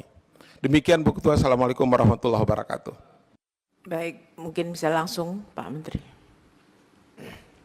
Terima kasih Pak Johan. tadi sudah saya sampaikan, mungkin gini, kalau sebagai menteri harus tersinggung, saya bukan hanya tersinggung, Pak. Kesal juga, cuma cara ekspresinya beda-beda. Ada ekspresinya yang mungkin harus tunjukin ke publik, saya mungkin ekspresinya lebih tenang, bisa juga begitu. Bahwa kemudian sesuai dengan ranah dan kewenangan, sudah kita lakukan. Tadi sudah saya jelaskan. Bahwa kemudian kita berkolaborasi atau berkoordinasi dengan penegak hukum yang lain atau aparat yang lain, sudah kita lakukan, Pak. Bahkan ikut di dalam proses oh ya. Nah sekarang saya jelaskan, tadi sudah saya jelaskan begitu juga. Nanti kami jelaskan. Nanti kami tulis lagi, Pak, kalau memang seperti itu. Jadi penyidik dari Barreskrim pun ikut juga bersama-sama di kantor KKP untuk melakukan penyidikan. Maka tindak lanjut berikutnya seperti yang ada di media itu sudah pindah ke sana. Dan kita dari sisi KKP ada juga sudah melimpahkan ke sana, dan satu lagi kemudian kita juga dijadikan sebagai saksi ahli di sana. Itu koordinasinya, Pak. Nah, kalau tadi tidak kami jelaskan di dalam laporan yang tertulis, nanti akan kami tindak lanjuti. Tapi itu demikian, Pak Johan, terima kasih atas masukannya. Demikian Ibu Ketua. Baik, lanjut Pak Daniel Johan. Mohonnya teman-teman yang sudah dijawab oleh Pak Menteri, kalau sudah cukup jelas supaya tidak diulang-ulang lagi. Silakan Pak Daniel. Ya, makasih pimpinan. Assalamualaikum warahmatullahi wabarakatuh. Pimpinan, segenap anggota, Pak Menteri dan seluruh jajaran. Jadi Pak Menteri, semangat raker kita terakhir yang paling tinggi adalah kepemahaman kita bahwa di negara ini tidak boleh ada kekuatan yang melebihi negara. Negara tidak boleh kalah, apalagi kalah dengan kekuatan yang telah melanggar hukum. Tetapi rasanya hasil temuan Pak Menteri yang dijelaskan hari ini, rasanya negara sudah kalah. Saya nggak paham. Kalau dari perkembangan terakhir,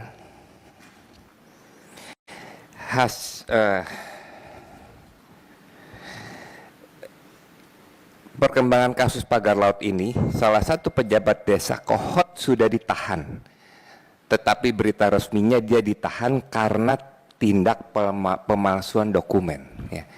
Saya belum dengar dia ditahan karena yang membangun pagar laut. Nah, saya ingin penegasan. Apakah dari hasil pemeriksaan Pak Menteri ingin menegaskan bahwa yang membangun pagar laut adalah kepala desa? Nah, itu satu. Yang kedua, dasarnya adalah hasil pemeriksaan dan surat pernyataan. Mohon dijelaskan ke kami hasil pemeriksaan seperti apa, poin-poinnya, sehingga kesimpulannya adalah yang membangun adalah seorang kepala desa. Karena kami ingin memahami apa kepentingan kepala desa itu membangun pagar laut. Gitu. Kedua, terakhir, ini menyuarakan seluruh nelayan budidaya, Pak. Harga pakan sekarang mahalnya luar biasa, Pak. Ya, sehingga kita minta Kementerian KKP punya terobosan untuk mengatasi mahalnya harga pakan ini sehingga para pembudidaya bisa selamat. Karena kalau enggak semua akhirnya tidak bergerak. Ya. Dulu sempat ada apa? Pakan mandiri. Ya. Itu menjadi salah satu terobosan yang penting untuk dilanjutkan kalau memang kita ingin membangun budidaya menjadi yang kuat. Demikian, terima kasih. Wassalamualaikum warahmatullahi wabarakatuh. Silakan Pak Menteri langsung jawab. Terima kasih Bu Ketua, izin. Pak Johan, terima kasih. Seperti tadi sudah kami sampaikan, ada ruang dan ranah juga. Tapi percayalah yang saya sampaikan bahwa kami sudah melibatkan juga lembaga yang memang berwenang di situ. Tentu kami tidak bisa juga terus kemudian setiap hari, tapi yang pasti sampai dengan hari ini sebagai tim ahli ya kita terus berkoordinasi. Tapi kan kita tidak bisa juga mencampuri wilayah yang di lembaga lain yang memiliki kewenangan yang lebih jauh. Tapi saya punya keyakinan karena dari sisi administratif sudah, dan bentuknya saya kira tuh kalau kemudian sekarang itu di media lebih ke arah pemalsuan, saya punya keyakinan pasti juga akan masuk ke yang lain. Dan itu ada kalau ada unsur pidana dan seterusnya. Yang kedua soal harga pakan tinggi. Dulu memang ada pakan mandiri dan seterusnya. Tetapi memang soal pakan ini sendiri kan memang bahan baku utamanya itu masih impor. Dan kita terus terang memang juga membutuhkan anggaran yang tidak sedikit untuk itu. Kalau industrinya juga sudah ada, tetapi kemudian para pelaku industri pakan yang besar juga kan tidak banyak juga gitu ya. Nah ini yang terjadi sehingga ini menjadi pemikiran kita yang sekarang kita sedang rancang untuk kemudian kita siapkan pakan mandiri. Peralatan pakan mandiri ya. Ada beberapa yang sudah bisa kita bantu, ada beberapa juga yang belum bisa. Begitu. Tapi kita sudah punya rancangan besar, salah satunya itu adalah yang tadi saya sampaikan bahwa kita ingin membangun modeling yang besar. Modeling yang besar itu akan menciptakan pabrik pakan yang khusus untuk di situ. Tentu itu kalau itu bisa dilakukan bisa digunakan juga pembudidaya karena yang kita bangun ini juga melibatkan para pelaku pembudidaya. Demikian. Terima kasih. Maaf pimpinan, kurang jelas Pak. Saya hanya ingin penegasan. Apakah dari pemeriksaan yang sudah dilakukan oleh KKP pelaku yang membangun pagar laut adalah Pak Kades? Jadi Pak Kades pelaku yang membangun Pak Kades dan staf aparatnya. Yang membangun. Iya. Ya, okay. Mereka mengakui dan itu dia dibuat dalam surat pernyataan. Kita nggak butuh pernyataan Pak, hasil pemeriksaan. Ya, hasil pemeriksaan. Iya. Dan dia sudah membayar denda sanksinya 40 miliar itu. Belum. Karena penetapannya baru kemarin. Oke, dan negara akan menagih. Dan itu maksimum 30 hari dia harus bayar. Dan dia menyatakan sanggup membayar dalam pernyataan itu. Oke, terima kasih.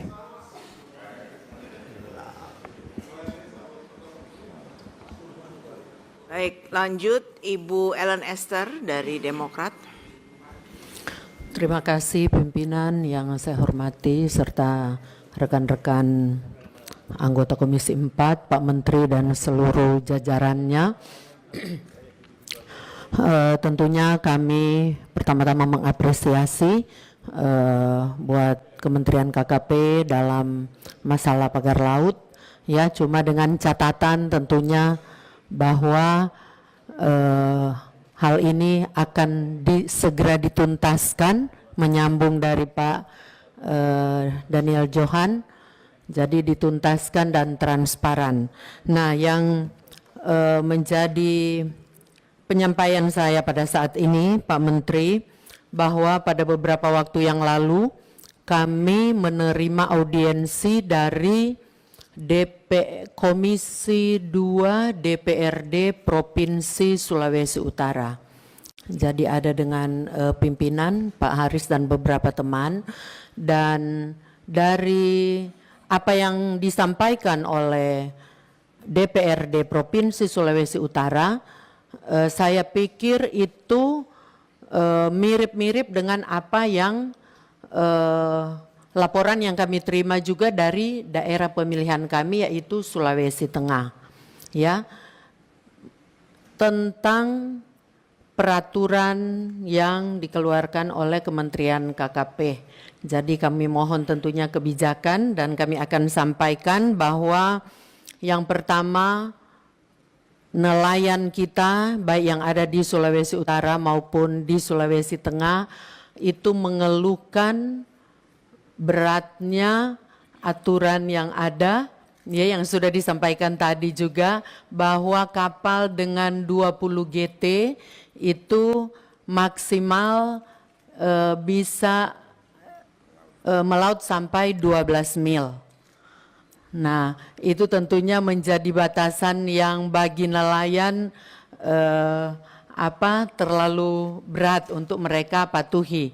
Lalu yang kedua, setiap kapal ikan harus punya alat yang namanya VMS juga yang Bapak sudah sempat sampaikan, yang harganya antara 12 juta sampai dengan 20 juta.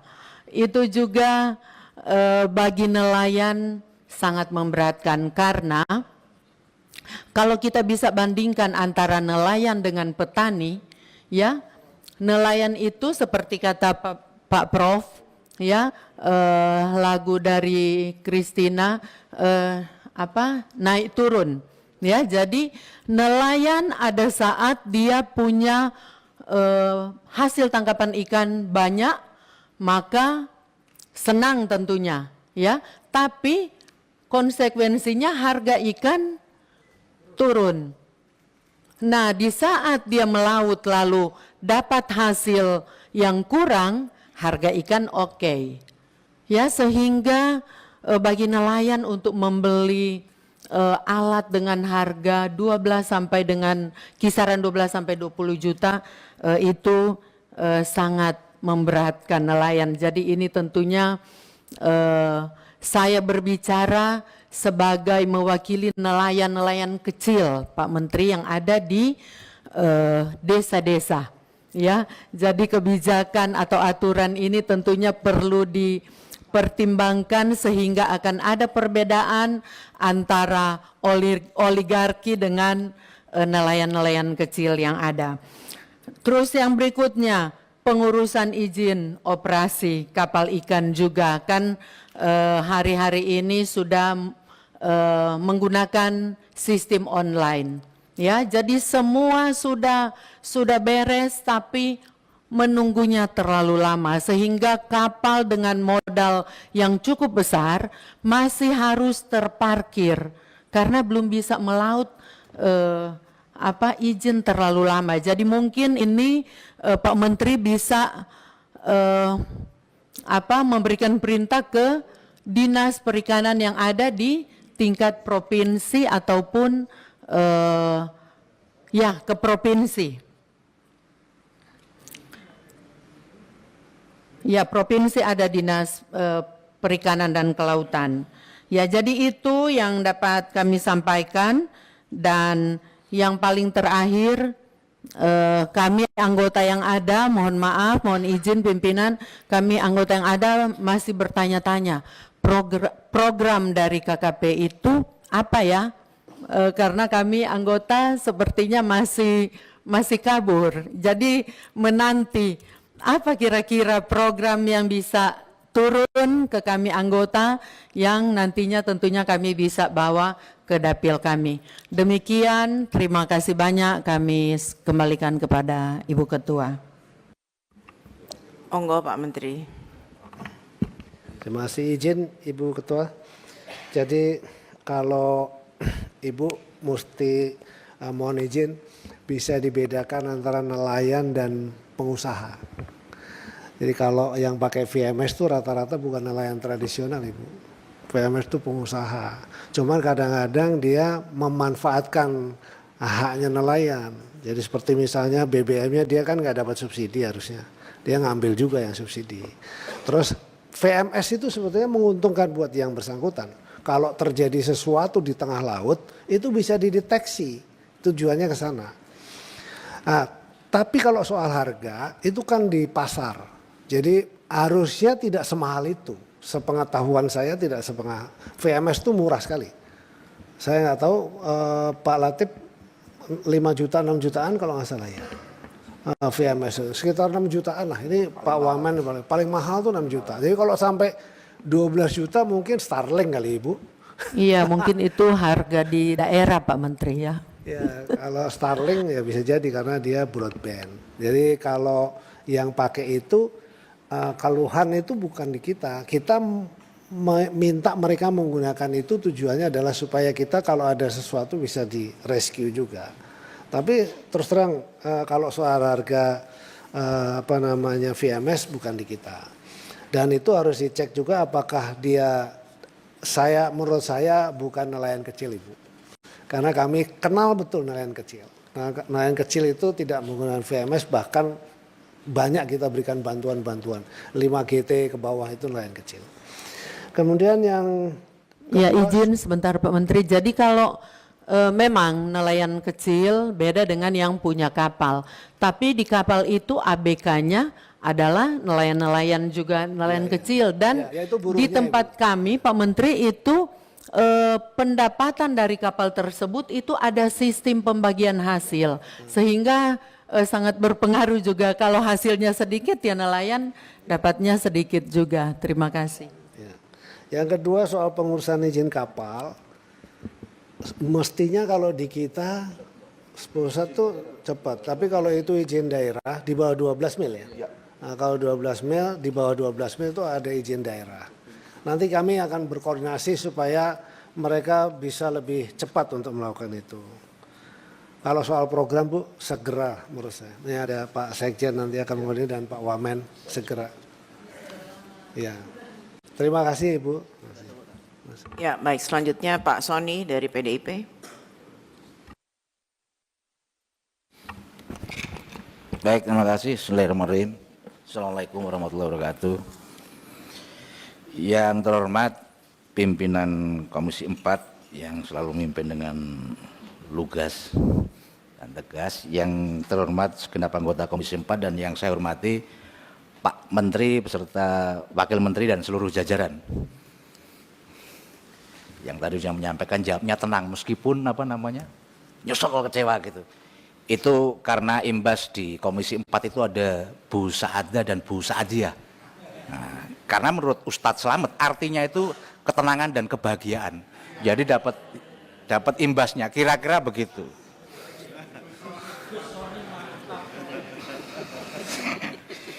Yang kedua,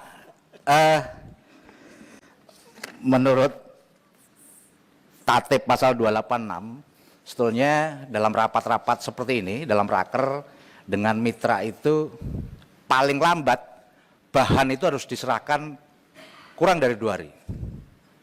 Paling lambat itu. Sementara saya konfirmasi ke sekretariat, sebetulnya undangan ini disampaikan melalui WA tanggal 19, meskipun resminya tanggal 25. Oleh karena itu, ke depan izin mohon tidak bisa mendadak seperti ini. Karena kalau terus-menerus disampaikan pagi hari atau siang hari, pertama ini akan menunjukkan kelemahan atau kelambanan di birokrasi KKP. Yang kedua, kalau terus-menerus bisa jadi ada yang kemudian curiga. Jangan-jangan ini memang memperkecil ruang dari Komisi 4 untuk mengkritisi bahan yang akan disampaikan. Kalau 2 hari sebelumnya saya kira saya misalkan bisa kasih masukan. Agenda hari ini kalau menurut sekretariat adalah membahas isu-isu strategis. Tadi di pengantar paparan sampaikan hari ini kita bahas 2 isu strategis menurut Pak Menteri. Pertama soal pagar laut, yang kedua soal ketersediaan ikan. Sementara isu-isu strategis yang lain banyak. Tapi untung tadi dielaborasi, dijawab dari pertanyaan teman-teman anggota sehingga agak luas lah. Termasuk saya sebetulnya juga ingin nanyakan yang dulu pernah saya serahkan Pak Menteri, yang pesisir itu kan hampir sama dengan yang pagar laut. Yang berikutnya lagi yang terbaru adalah di Pulau Serangan Bali. Di sana nelayan itu aksesnya semakin mengecil karena pembangunan yang dilakukan oleh PT BTID kalau nggak salah. Mohon itu dipantau karena kalau mereka tidak dipagar tapi dikasih kayak pelampung sama aja orang nggak bisa lewat, nelayan nggak bisa melaut. Jadi mohon ini menjadikan atensi. Berikutnya saya singkat saja kalau soal pagar laut. Tadi kita sudah menerima penjelasan dari Menteri bahwa Menteri secara tegas menyatakan ada 2 orang yang bertanggung jawab. Meskipun alat buktinya adalah pengakuan dari si pelaku saja, pernyataan itu. Tapi sayangnya ketegasan itu tidak sertai dengan yang tertulis dalam paparan. Dalam pengetahuan saya, seseorang itu disebut hanya inisial saja karena dilindungi oleh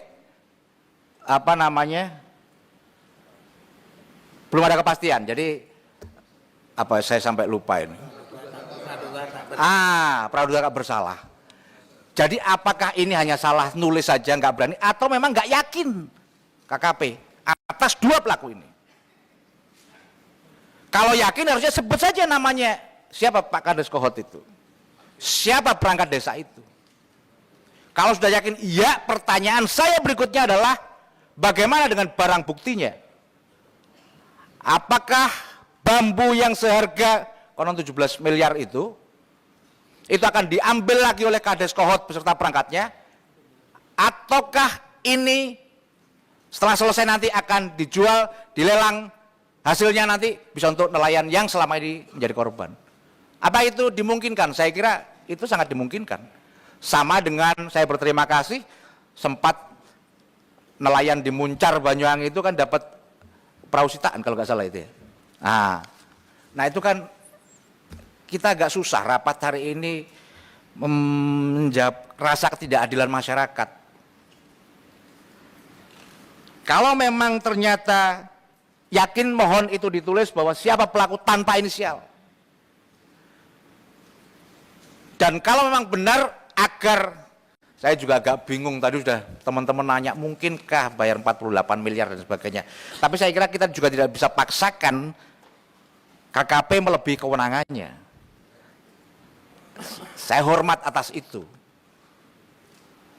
Dan untuk itu saya juga ingin, karena ada yang di otak kita itu ada yang masih tidak masuk akal begitu.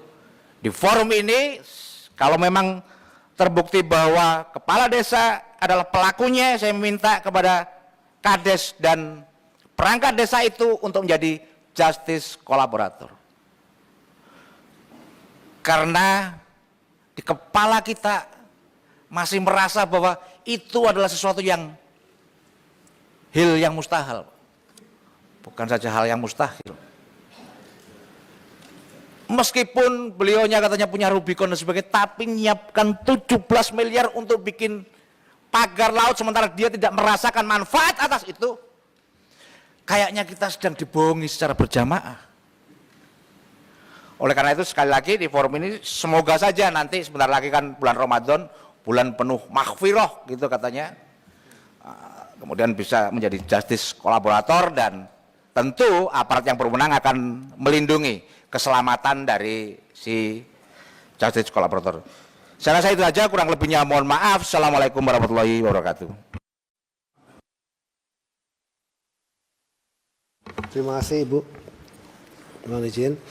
Jadi soal jawaban yang terlambat, ya kami mohon maaf, tetapi perlu kami sampaikan bahwa kami dapat undangan baru kemarin. Dan kemudian kami sudah memberikan jawaban tertulis itu tadi malam. Mudah-mudahan nanti ke depan kami akan selalu berkoordinasi dengan kesekretariatan, kira-kira jadwal rapat itu kapan untuk kemudian kita lakukan. Demikian, tapi yang kedua kembali lagi soal tadi, ya terima kasih atas pemahamannya Pak Sony, bahwa memang kita sudah berkoordinasi, dan kita terus memantau, tanpa disuruh pun kita terus memantau. Saya kira demikian, terima kasih Ibu. Namanya biar nggak inisial. Kami jawab Pak, izin Ibu. Jadi kalau untuk nama tetap harus inisial, sampai nanti ada pembuktian di pengadilan, demikian.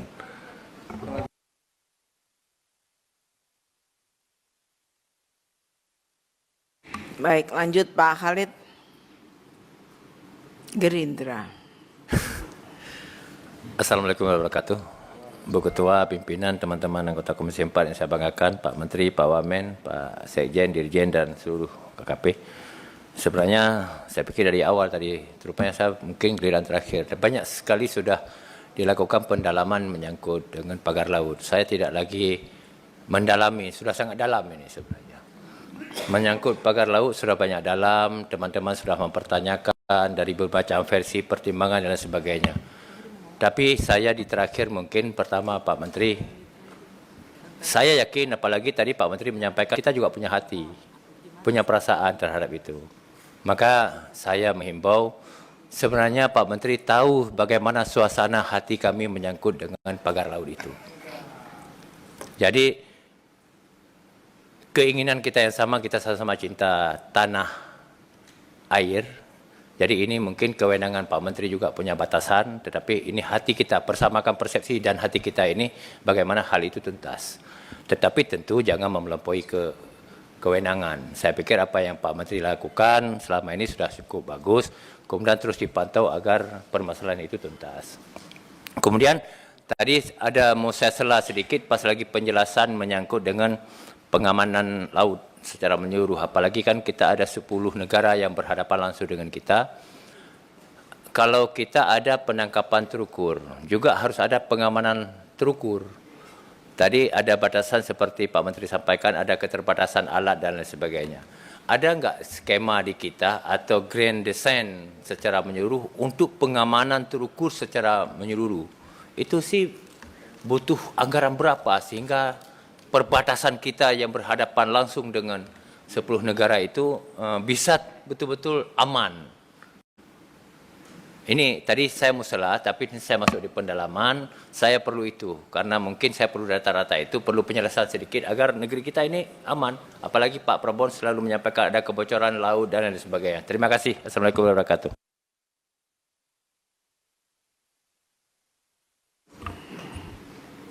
Monggo Pak Menteri, silakan. Terima kasih Pak Khalid. Dari apa yang Pak Khalid sampaikan, kita akan jawab nanti secara tertulis. Karena kita perlu koordinasi dengan kelembagaan yang lain seperti TNI Angkatan Laut dan lain sebagainya. Terima kasih Ibu. Selanjutnya Pak Arif Rahman dari Nasdem.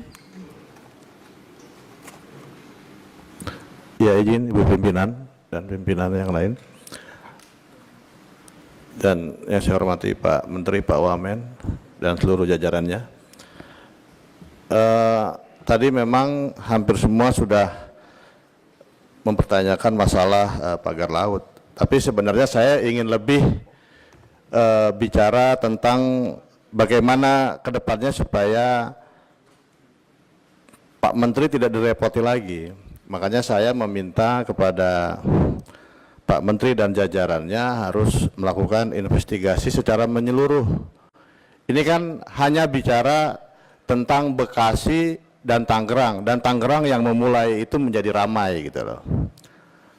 Ini kan informasi juga di Sumeneb ada, di Gresik ada, di Makassar ada. Nah maksud saya, kan saya di rapat yang lalu sudah mengingatkan kepada Pak Menteri untuk melakukan investigasi.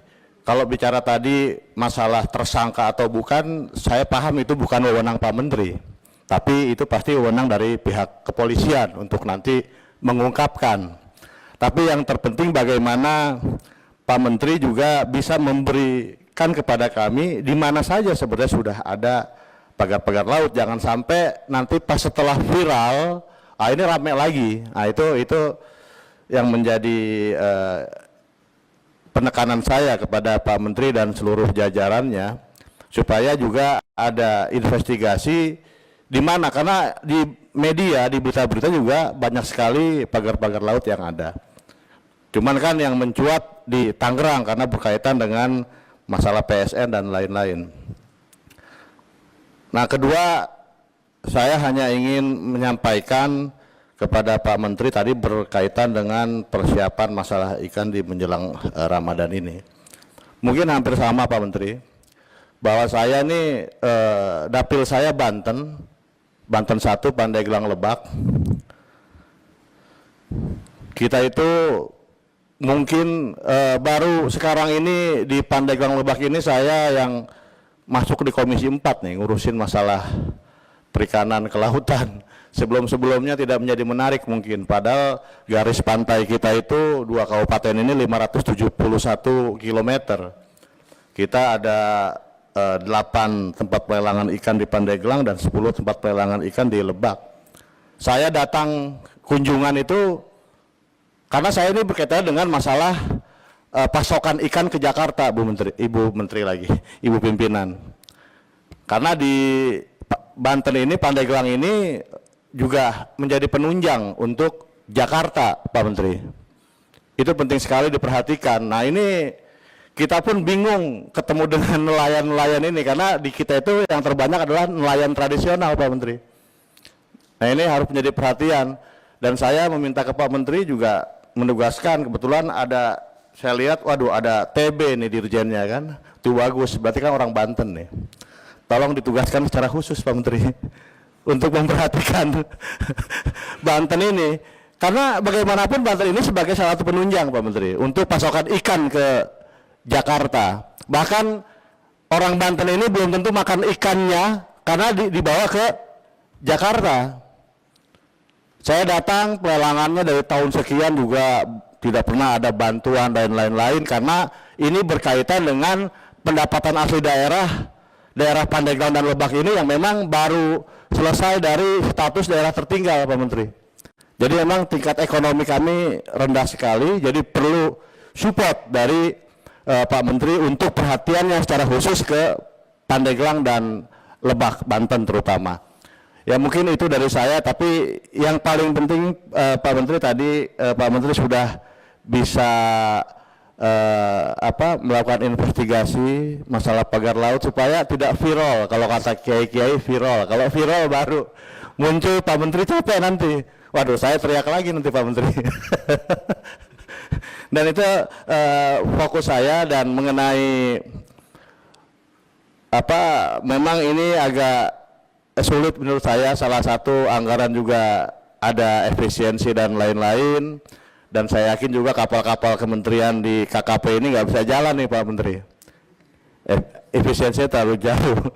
Jadi mungkin itu Ibu dari saya hanya ingin bagaimana ada perhatian seperti tadi juga dari Sulawesi Utara, bagaimana nelayan-nelayan di sana juga bisa sejahtera. Juga masalah izin rumpon juga apartemen ikan nih, nah, ini harus juga ini kan Pak Menteri.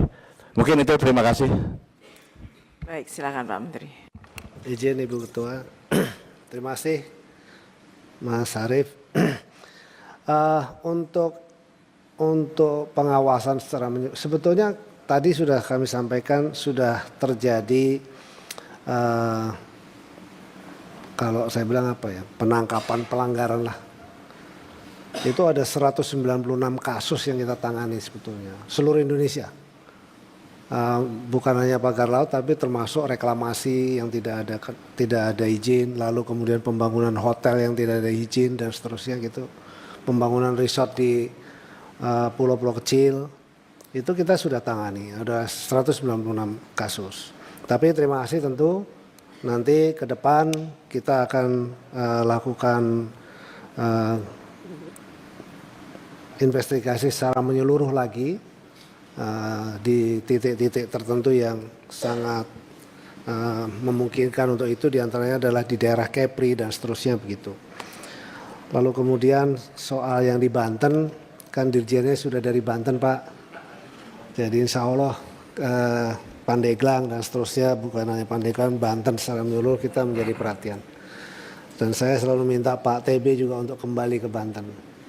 Terima kasih Pak. Terima kasih Ibu Ketua. Baik, dari meja pimpinan, Pak. Terima kasih Ibu Ketua yang terhormat, Ibu dan Bapak semuanya.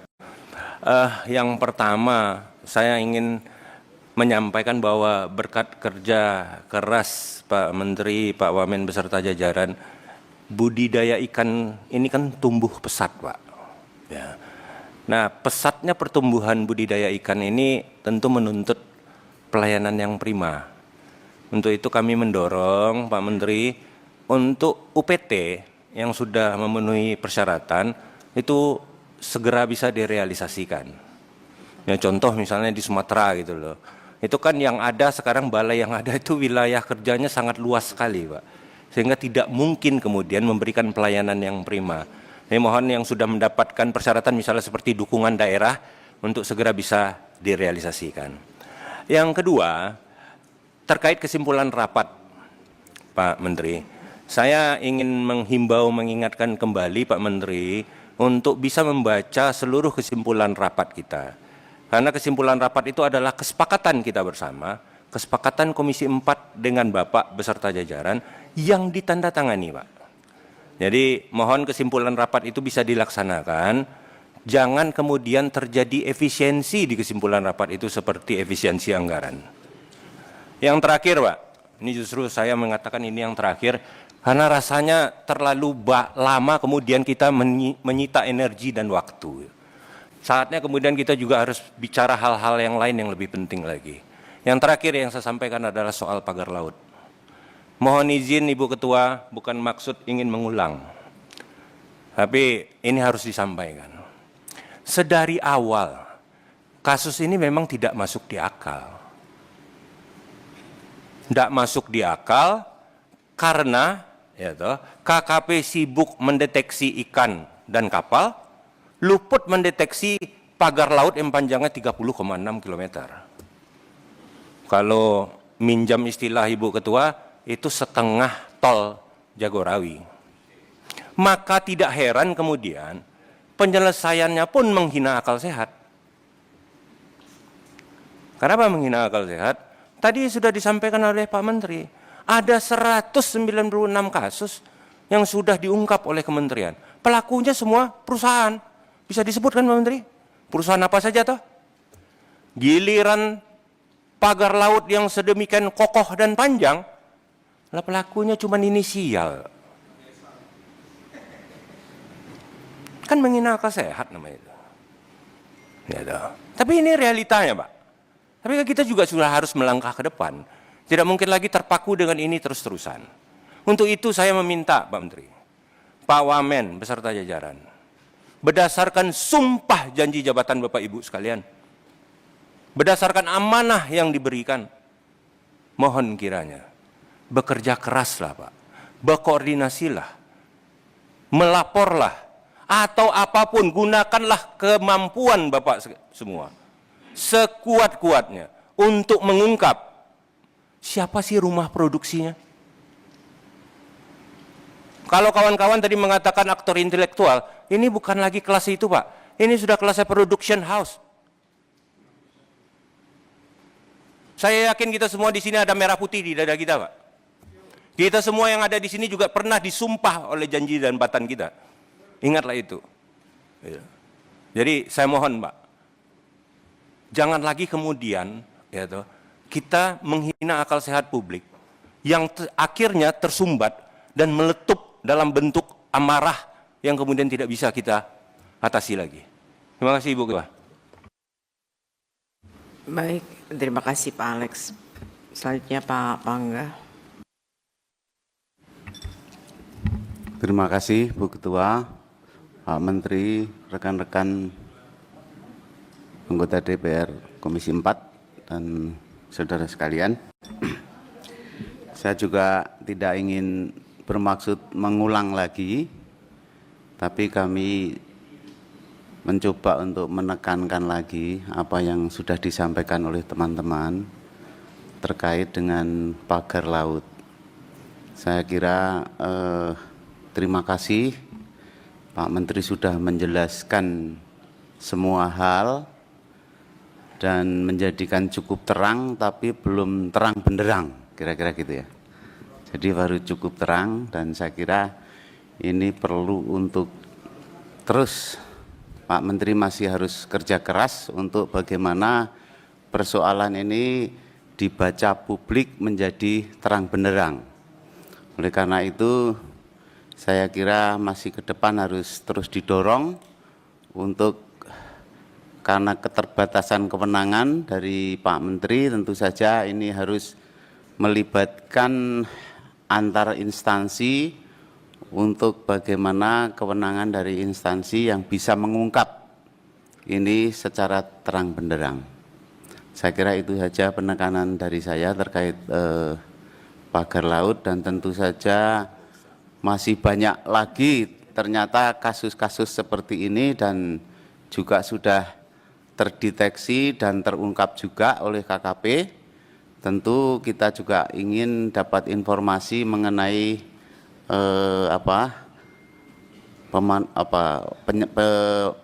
penyalahgunaan atau apa ya yang terkait dengan pemanfaatan pantai ini agar kita tidak terkaget-kaget untuk di kemudian hari.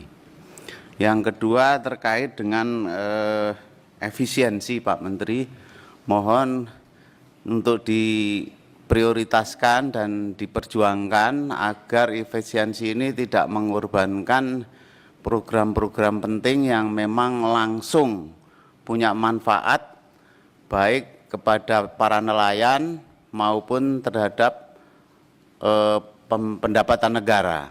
Ini saya kira agar bisa lebih maksimal kekayaan laut ini bisa didorong untuk secara maksimal. Seperti kampung laut ya. Kemudian pembangunan kampung laut, kemudian ada tadi budidaya udang juga direvitalisasi lagi yang dulu pernah dirintis oleh Pak Harto ya, itu kan sekarang terlantar atau rusak di mana-mana, itu saya kira bisa diperbaiki lagi untuk dimaksimalkan. Kemudian fungsi pariwisata, fungsi apalagi laut itu ya, garam dan sebagainya lah, itu program-program saya kira yang pinpointnya menjadi program-program yang sangat penting. Saya kira dari kami begitu saja Bu Ketua. Terima kasih.